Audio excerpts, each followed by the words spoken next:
Now, back live to the Kenny Report.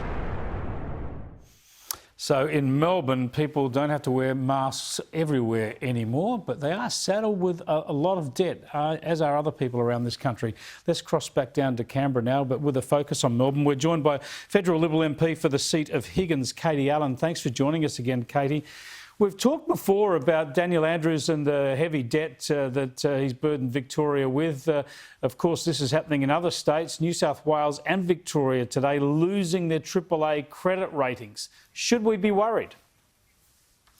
Look, I think, Chris, that Victorians have been through a very tough and hard lockdown. It's been a necessary lockdown, as we know. There's been mistakes made by the Victorian state government with quarantine and then with failure to keep up with contact tracing, which has meant that, unfortunately, we've had to have a lockdown that's had an economic impact. We've known about that all the way along. It's been a necessary lockdown for the mistakes that were made, but now we're going to start to see the economic fallout that's going to happen from that. It is deeply disappointing, but it's something that we had to do in order to make sure that we keep people safe. New South Wales is a coalition government. They've handled the pandemic much better. They've kept the economy much more open, yet still the debt is so high, not as high as Victoria's, but still so high that they've lost that AAA credit rating. It's really an ominous warning for the whole of the country, isn't it?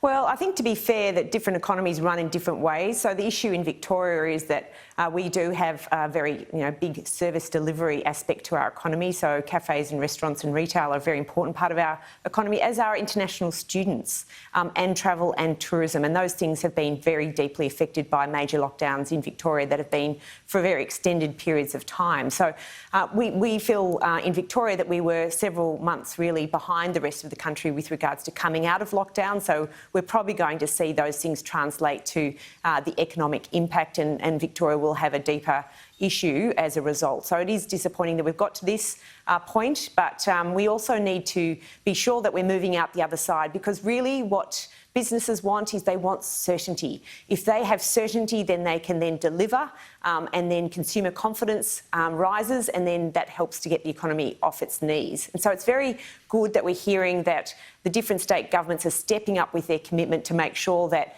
they've got the best quality, world-class quarantining, world-class contact tracing. We need to make sure they're putting all of their efforts and resources into making sure that we don't go back into lockdown. And we need to be very alert and very calm as we go forward to make sure that we stay certain about the steps that we are taking as a country. Well, let's tap into your expertise and experience in public health, because this is what worries me. We've had state governments so panicky, so jumpy so far that they are likely to go back into lockdown again. Firstly, in Victoria, masks, you don't have to wear masks out in public, walking the street anymore. Sensibly, you need to wear them on public transport or when you're inside in a crowded area, but still mandatory. I mean, do you need to have the government making these against the law not to wear a mask? Can't we rely on common sense as we do in other states?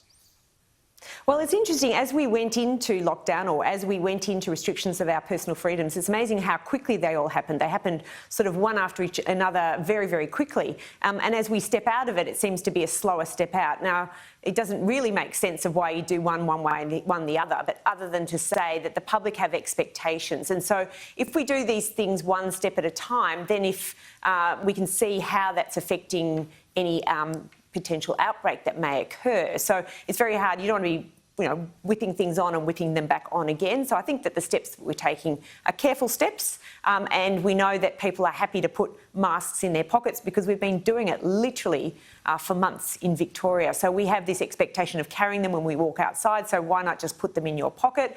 But I think at the end of the day, I've always said Plan A and Plan B is far more important than Plan C, and Plan A is having good quarantining as people return from overseas, heading into Christmas from hotspots. That is our number one defence. Closing our borders internationally has been our number one defence. It's been the most effective thing that we've done as a country compared to every other country, in North America and Europe that haven't done as well. And then, of course, contact tracing, because as people go into quarantining, we know a small number will leak through into community trace into the community. So we need very strong contact tracing to get on top of any spot fires that occur. So the masks at a very general population level are kind of nice to have as a sort of third layer, belt and brace.